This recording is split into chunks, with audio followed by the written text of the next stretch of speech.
Pak Yahya, I'm delighted to be able to add to David Inlander's welcome and to welcome together with you your delegation, Pak Aoun and Pak Nadif and Holland Taylor, who under your guidance heads the Bait al-Rahma Foundation that you've established to propound and propagate the most noble and enlightened voice of Islam. So it is a special joy for us to be able to have you here. You are, in fact, in so many ways, the illustrious successor of a most illustrious teacher, the late lamented great President Abdurrahman Wahid Gusdur. And more than 20 years, AJC pioneered this relationship with him. And he spoke at the AJC annual meeting 16 years ago. He also visited Israel 3 times. But you are now in his footsteps where all this comes together. You are here with AJC at this historic gathering here in Jerusalem. Perhaps you could share with us how you feel in this regard, to be in his footsteps in effect, but to be at this historic gathering with AJC here in Jerusalem. Thank you, Rabbi David Rosen, and thank you for giving us the honor of this opportunity. You know, it is in our the fortunate of Nahdlatul Ulama and Indonesia, that President Abdurrahman Wahid Gusdur passed away, leaving a generation of disciples that is then striving in following his step. And what I and my colleagues have been doing until our visit to Jerusalem this moment is simply an effort to continue the work of President Abdurrahman Wahid. But this is not just a continuation. At this particular moment in time, your presence here also signifies something to the world. What meaning does that have for you? The ideal, the vision that President Abdurrahman Wahid had is a vision of a long future for human civilization that you cannot suppose to have immediate achievement for any effort. So President Abdurrahman Wahid had done his part in pursuing the vision, and now it is the turn of the generation of his disciple to continue his work. And we are fortunate that thanks to what President Abdurrahman Wahid did, we are already reaching improvement in our works, and that we are now seeing a clearer path forward. In his remarks to AJC at that time in Washington, he spoke of a special centuries-old relationship between Islam and Judaism. Could you perhaps talk about that? How do you see the relationship between Islam and Judaism? Yeah, the relationship between Islam and Judaism is something that, what would I put it, as fluctuative, you know. Sometimes it's a good, close relationship, but in other part of history there are conflicts and tensions. You know. Depends on the dynamics in the history. Now, but overall, then we have to acknowledge that there are problems in the relationship between Islam and Judaism. And the problems, some of the problems lies within the teachings of the religion itself.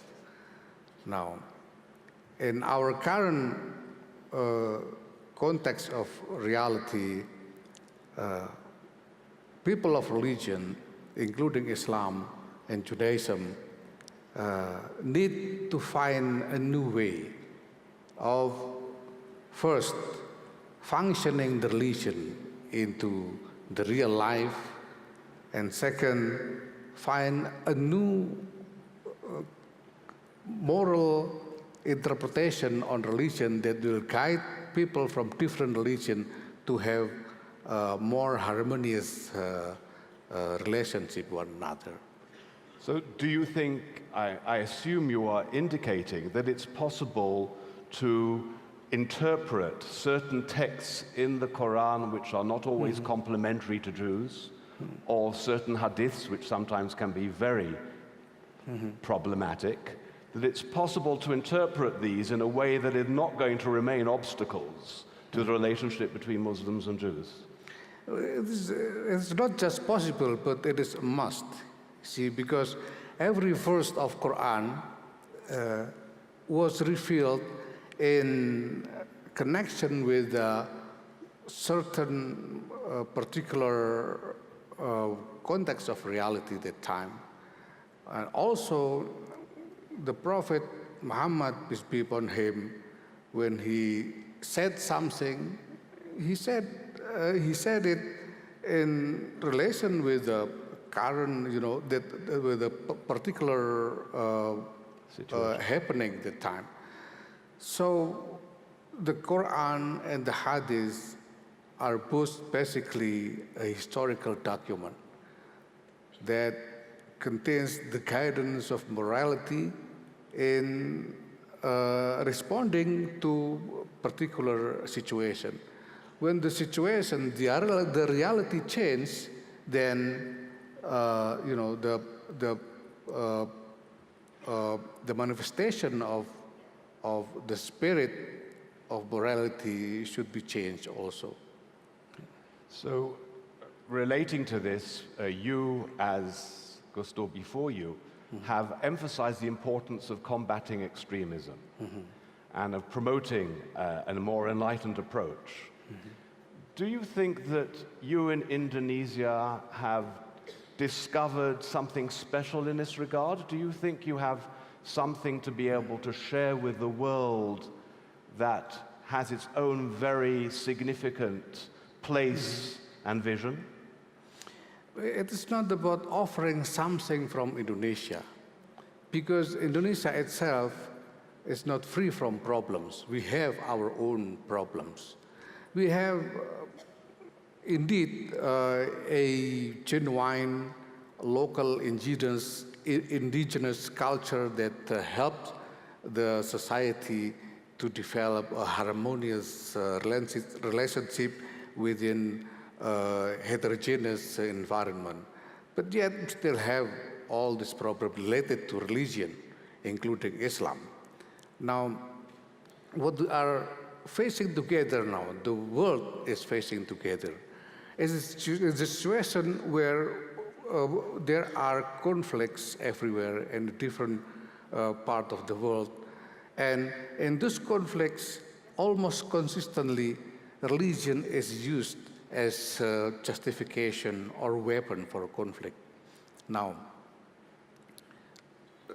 we are then facing a question: do we want this to continue, or do we want an alternative future?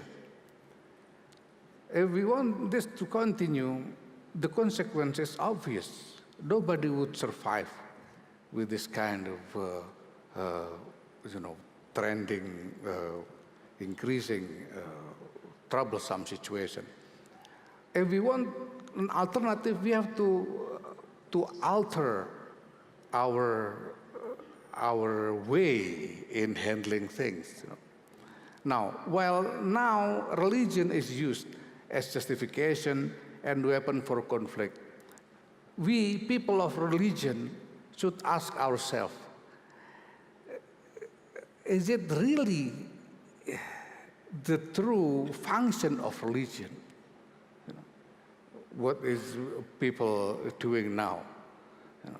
Or is there any way, is there a way that religion can function to provide inspiration for solution to all these conflicts? See, to the way I see it, the Nahdlatul Ulama sees is that the world needs to change. All sides need to change. Because if we want solution, let me make a metaphor here.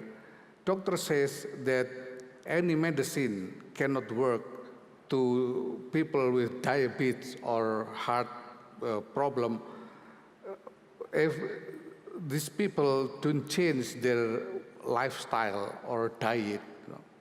And there is a verse in Quran, Inna Allah la yughayyiru ma biqawmin hatta yughayyiru ma bi anfusihim. Verily, Allah will not change the condition of a society of people until they change what is in their heart.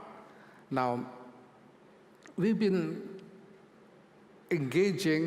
involving in conflict, fighting for things, resources, powers, whatever, with intention to defeat others. And when in the course of history, we come into a situation where we simply cannot, tell anymore how it was started and how we should end. I think now what is left to us is simply the choice. And the very fundamental choice that can give us an opportunity for a solution, we believe, is a choice of what in Islamic term called rahmah, meaning compassion and caring about others. We need to choose rahmah, because it is the beginning of anything, any good thing that we can hope emerge after that. If we choose rahmah, we can begin to talk about justice, because justice is not just about demanding it, but it's also about willingness to provide justice for others. If people do not have rahmah, do not have compassion and caring about others, these people will never be willing to provide justice to others. So if I had to make a call to the world, I would want to call the world, let us choose rahmah so that we can have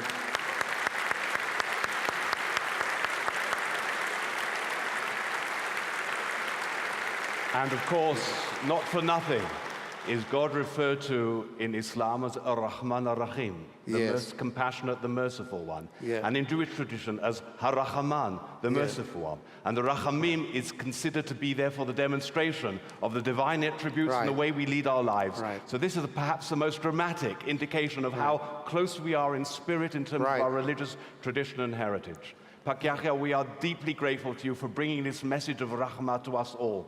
We hope that you will be indeed an inspiration to Muslims throughout the world, that we may find reconciliation and we may be a blessing to one another, and that AJC will be able to continue to play this role to facilitate true reconciliation and peace. Thank you.